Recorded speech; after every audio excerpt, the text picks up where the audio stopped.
Hello, my name is Tony. You know, I feel I can't just reminisce about movies I like or any good. There should be some balance, some shade to the light, yang to the yin, shit to the superlative. It might hurt, it might not be fun, it might fry the brain like a Christmas turkey in a steel drum of thermonuclear oilseed rape. But I'm always up for a challenge. After reviewing Shatter, it can't possibly be any worse than that, can it? Good films about sharks, and I don't mean films that just has a shark or two in them. Well, we've got the granddaddy of them all, the blueprint, the textbook example that is Jaws. Say what you will, bemoan the malfunctioning rubber shark that looked unconvincing even in 1975, Jaws nailed the action, suspense, the thrills, the spills, the sheer visceral terror of man pitted against nature at its most voracious and cold-blooded. The music, the cinematography, direction, script, characterization, nervous moments of black comedy seamlessly combined into a peerless blockbuster package. So that's one good film about sharks. Then there was, hold on.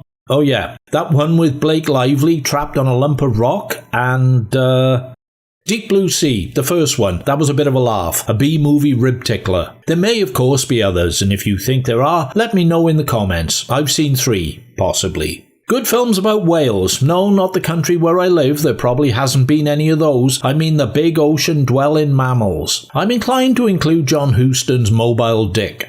What's that? Oh, it's Moby Dick. What's Mobile Dick then?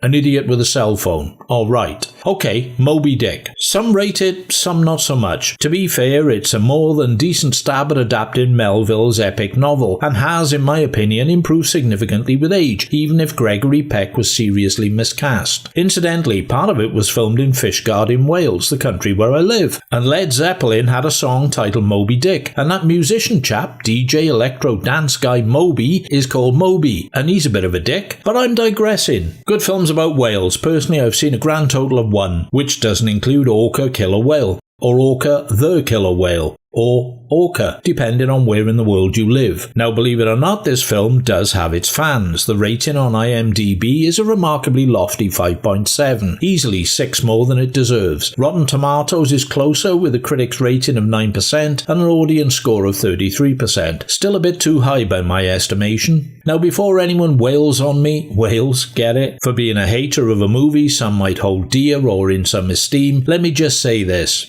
I don't fucking care. This is one criminally dumb movie. Dumber even than, yes it is, dumber than Star Wars. I know. That dumb. Now, sometimes dumb is okay. Dumb can be funny, amusing, occasionally even clever if it's self-aware or deliberately dumb for the sake of good comedy. But Orca isn't like any of that. Orca is dumb in a slipshod audience insulting way because Orca doesn't know it's dumb, or if it does, it doesn't care. It sets itself up as a serious adventure thriller and then blows that completely to bits with some of the most ham-fisted and absurd conceits and constructs along the way. But let's not get ahead of ourselves here. Back to Jaws. Jaws was a box office smash. All of a sudden, studios sensing blood in the water were falling over themselves to whack out creature features if they weren't busting a colon to crap out Star Wars clones. And in 1977, Dino De Laurentiis released Orca. Story goes, De Laurentiis had seen Jaws and rang producer Luciano Vincenzoni in the middle of the night with orders to find a fish tougher and more terrible than the great white. What? Cod? Halibut? Hake? I've been to some Welsh chip shops where the haddock has been tougher than a great white. Apparently, Vincenzoni's brother had an interest in zoology and suggested killer whales. I wonder if the brother's interest extended to him knowing that killer whale is something of a misnomer, that they are the largest member of the dolphin family and generally passive creatures not known to show aggression to humans. And if he did know, did he pass the information on, or just laugh his dick off in concealed merriment? Orca Killer Whale landed at the Market Hall Cinema as a matter of course, and as part of my ongoing program of watching whatever was showing at any given time, I rolled out to see it. Now, I had encountered some critical reviews beforehand, and they weren't exactly complimentary, but then the film critics of the time hated many films that I absolutely loved, so I wasn't going to be swayed by that. This time though,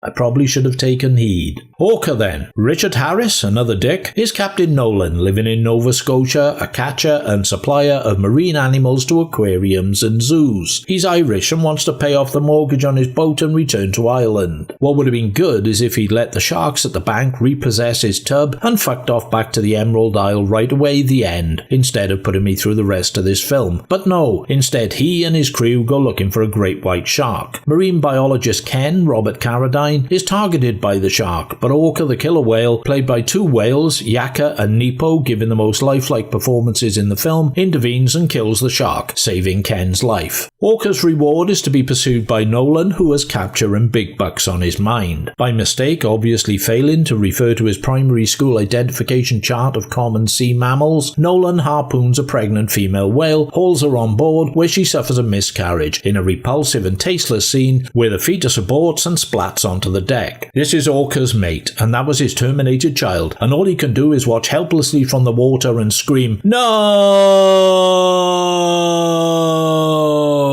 in whale speak, which sounds like this.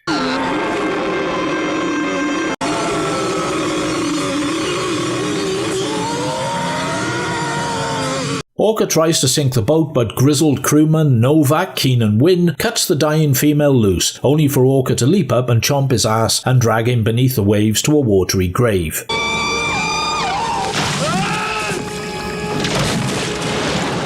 Orca pushes his dead mate to the shore. Then he heads to the harbour, sinking fishing boats with wild abandon and busting the fuel pipeline, cutting off the community's supply. The local fishermen are not happy and blame Nolan, villagers with pitchforks time, but only because to all intents and purposes it's his fault. I mean, does he not realise that orcas have almost human thought processes and deep emotions and hold a grudge and go on lifelong quests for revenge in a meticulously planned and strategic manner? The fool! Later, Orca is able to correctly identify Nolan's seafront house because it featured in an aquatic version of Through the Keyhole. Injured crew member Annie is staying there nursing a broken leg in a plaster cast. Annie is played by a pre-10 Bo Derek. She could have been played by Bo Diddley for all the acting talent exhibited. Anyway, Orca launches a nighttime home invasion attack on the property, biting off Annie's broken leg, cast and all. Annie! He's having a whale of a time. It's the final straw for Nolan. He's decided against all logical reason he's going to hunt the orca. With a depleted crew, he recruits acclaimed British actress Charlotte Rampling and Native American Will Sampson, 10 bears from the outlaw Josie Wales again, to join in the pursuit. What the hell Rampling is doing in this rubbish is anyone's guess. She plays Rachel, a cetologist, someone who closely studies dolphins, whales and porpoise. She couldn't have closely studied the script, otherwise I imagine she'd have shot herself in the face rather than sign the contract. I'm willing to forgive Sampson on the assumption that appearing in One Flew Over the Cuckoo's Nest fucked with his sanity for real. As the chase progresses, Orca jumps out of the water and puts the bite on Ken, whose life he saved earlier on.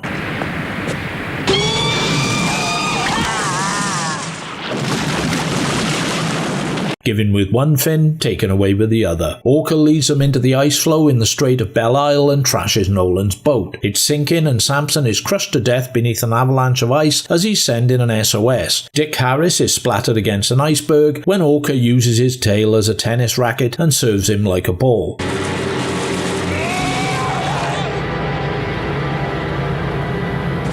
Rachel is the only survivor. When help finally arrives, Orca pisses off under the ice, escaping to start a new life as a used fishing boat salesman in British Columbia. Well, that's the upshot of it anyway. Does it sound like anything anyone would want to see? Well, yeah, it does, sort of, doesn't it? Nah, not really, to be honest. Later, Richard Harris, a heavy drinker, took offence at and denied the suggestion this film was made because of Jaws' success. Booze is renowned for inducing delusional states and denial. Trust me, I know. To be clear, it is a Jaws rip-off. Nothing automatically wrong with that. Jaws was a very successful movie on almost all counts, so it's understandable why lesser filmmakers would want to cash in. And even some of the low-budget creature features that followed in its substantial wake were entertaining on a certain level level if nothing else. Tentacles, grizzly, blood, beach, piranha spring to mind, but Orca has some fundamental flaws that result in irreparable damage. There is a cleverly unsettling suggestion in Jaws, and it's only a suggestion, just a hint, you understand, that the shark may have some form of instinctive intelligence over and above what would normally be expected. Not that it has equivalent human personality and thought patterns and the ability to make and execute complex plans, nothing so absurd, but an elevated primal sense of what is food, what is threat, what to attack, and when and where, hence the persistence in engaging with its pursuers rather than just swimming about its business or making for pastures new. It is a subtle implication, a sly insinuation. The Jaws sequels erroneously took this spark and fanned it into the idea that subsequent sharks were targeting Chief Brody's family over the years for the purposes of revenge, which is just utter fucking stupidity, but a stupidity that evolved over time and as a result of a deficit of creative ideas. Orca takes this concept right off the bat and makes it a glaringly obvious full-blown motivating factor in the narrative. The killer whale is attributed a human-like intellect, persona, and capacity to think and plan logically in pursuit of emotionally driven objectives. This is a ludicrous conceit, but one upon which the events of the screenplay are based. Orca is an absurd film because it is built on a dodgy foundation of absurdity. Parallel with this, doubling down on the conceptual inanity, the script divines an empathic link between Orca and Nolan. Nolan lost his wife and unborn child in a drunk driving accident, so he knows how Orca feels.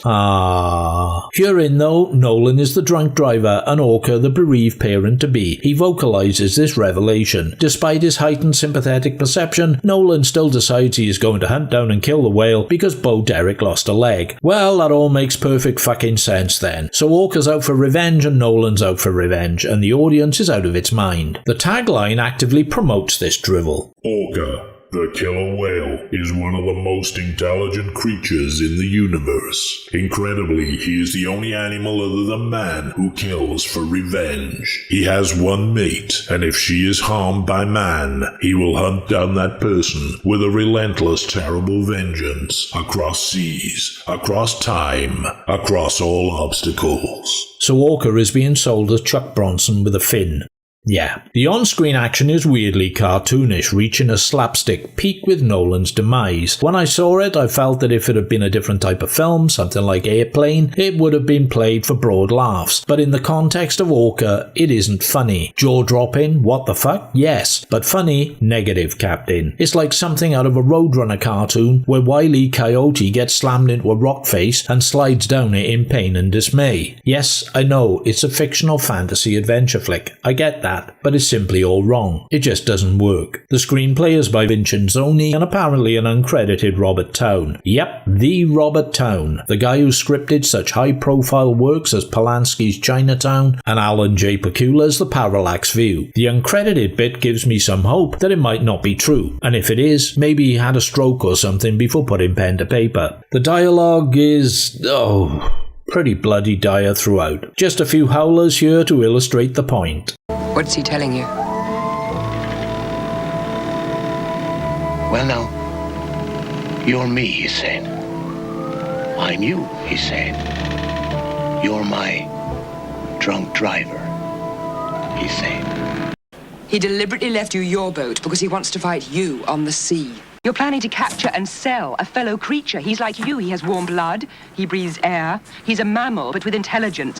Yeah, sums it up, like you, Dick, but with intelligence. Performances are probably as good as could have been expected, considering the quality of the material the actors have to work with. Richard Harris, a performer I've usually got a lot of time for, overacts like it's going out of fashion. A misjudged parody version of Peck's Ahab or Shaw's Quint. And Charlotte Rampling looks seriously lost and out of place, probably in a daze, wondering how it all came to this. There are a couple of positives. Some of the cinematography and location visuals are very nice, co-shot by Ted Moore, who had a long and distinguished history with the Bond franchise, and the score by Ennio Morricone is way better than the film deserves, but then Morricone seldom fails to deliver. And the whales are the real thing for the most part, and way more convincing than Bruce the rubber shark in Jaws ever was. But it's not enough. In his career, director Michael Anderson delivered The Dam Busters, Operation Crossbow, and The Quiller Memorandum, so he's got some distinctive pedigree going for him. Here though, his work is turgid, generic, generic and uninspired, and he lets it all just plod along with no sense of urgency or grasp of dynamics. Where Jaws was rousing and carried the audience along with it, Orca is as moribund as a beach whale carcass picked over by seagulls and sits dead in the water. I'm a firm believer that no one sets out to make a bad film, thinks to themselves, you know what, I feel like making something really shit today, but that's the way Orca turned out. A Jaws bandwagon jump that failed to capitalise on all the good things that film had to offer. If you're gonna steal and imitate, at least steal and imitate the best stuff. From my personal perspective, I wouldn't advise anyone to spend time on it, but as I pointed out earlier, there are some people who view it differently. The flip side of my usual argument. They see things to recommend in it that I don't, and I have to respect that. Do I though?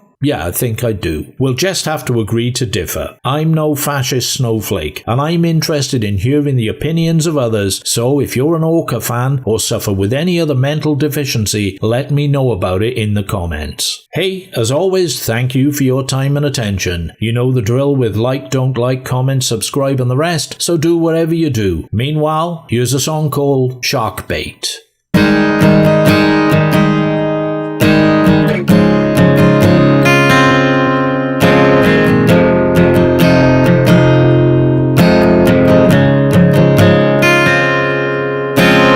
Another day in this awful place, and you can't tell where the line is. You just got back from outer space, and you don't know what the time is. Dead voice on the answer phone, they'd like to take me for a bite. A rat trap in the party zone, but I won't go without a fight.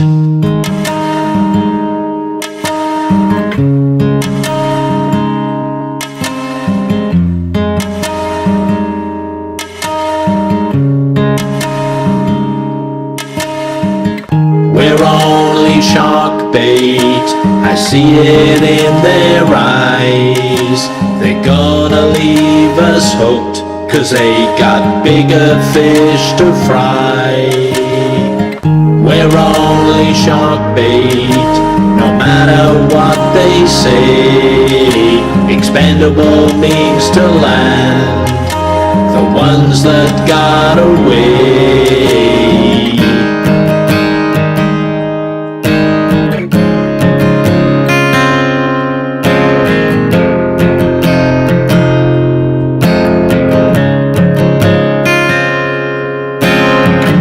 Never really gets to leave with a lifetime's debt upon us. I found 1,000 ways to self-deceive, and half of them seemed honest. Salesmen form a solemn queue, they'd like to take me for a ride. Sad to say that they never knew I can't afford to go outside.